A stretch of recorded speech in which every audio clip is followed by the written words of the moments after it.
Suite des vidéos sur la géopolitique du conflit israélo-palestinien.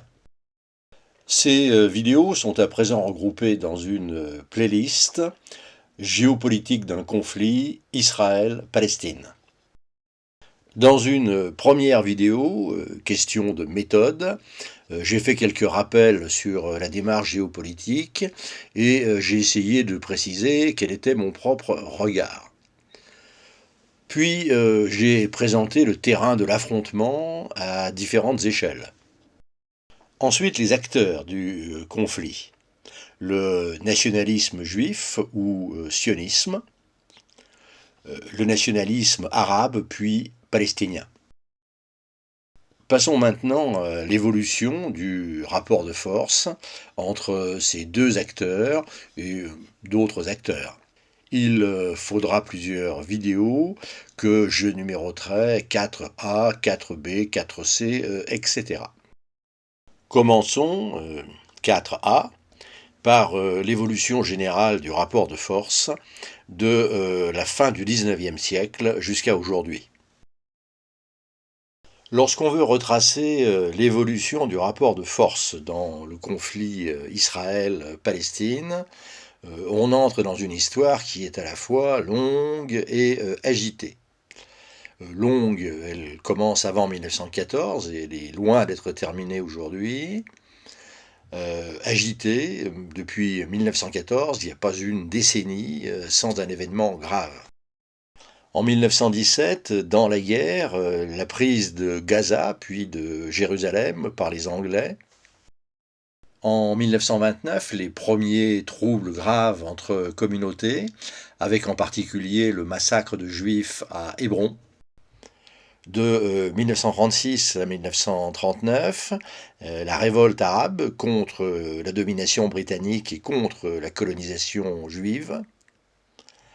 En 1946-47, au lendemain de la guerre, les années de chaos et de terrorisme, à la fois entre communautés et contre les Anglais.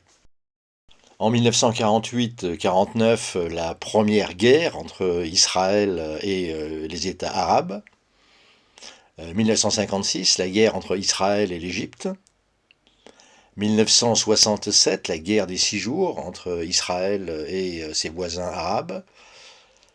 1973, la guerre du Kippour, Israël contre l'Égypte et la Syrie.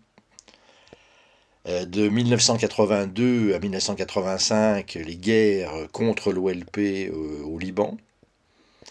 En 1987 puis 2001, les intifadas, c'est-à-dire le soulèvement de la population palestinienne dans les territoires occupés.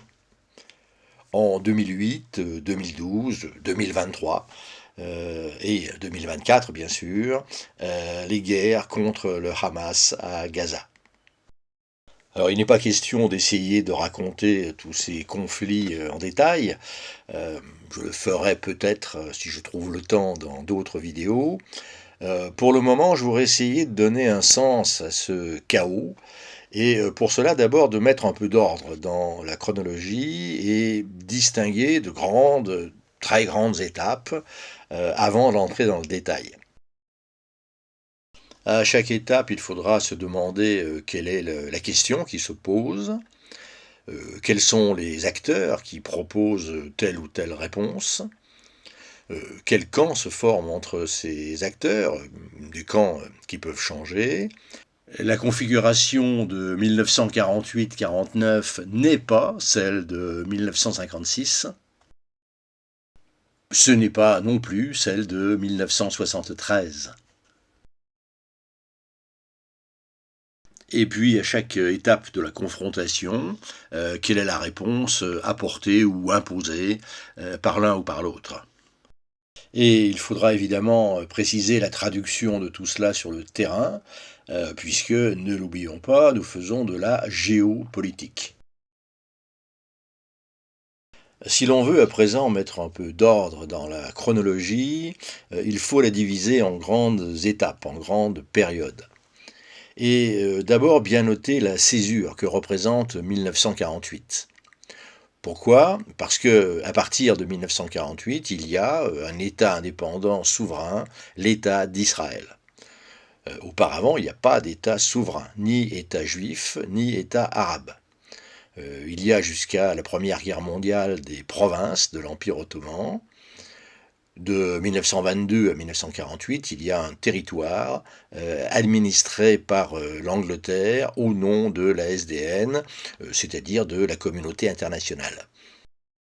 Donc la question qui se pose avant et après 1948 n'est pas la même. La question qui se pose avant 1948, c'est peut-il y avoir en Palestine un ou des États indépendants et pour qui? Autour de cette question s'affrontent essentiellement trois protagonistes. L'Angleterre, qui a la responsabilité de l'administration, la population arabe de Palestine, très largement majoritaire, le mouvement sioniste, minoritaire, mais renforcé par l'immigration juive. La confrontation débouche en 1948 sur le retrait de l'Angleterre et la création d'un État indépendant, l'État juif d'Israël. La question qui se pose à partir de 1948, c'est quelle attitude par rapport à l'État d'Israël? Le protéger, l'étendre, le remplacer, le diviser? La confrontation se déroule selon deux configurations différentes.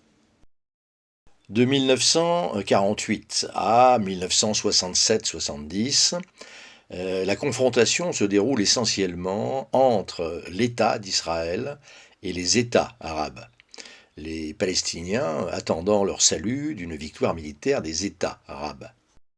À partir de 1967-70, plus personne ne croit à une victoire militaire des États arabes.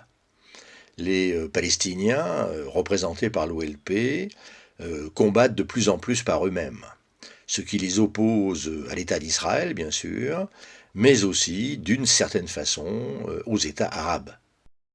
Pendant ce temps, Israël et les États arabes continuent de chercher à tâtons une solution négociée entre États, passant par-dessus la tête des Palestiniens. Ce qui se passe depuis octobre 2023 se situe dans cette continuité. La solution négociée entre États semblait à portée de la main, lorsque les Palestiniens, représentés désormais plus par le Hamas que par l'OLP, ont rappelé qu'ils existaient toujours. Reprenons ces trois étapes.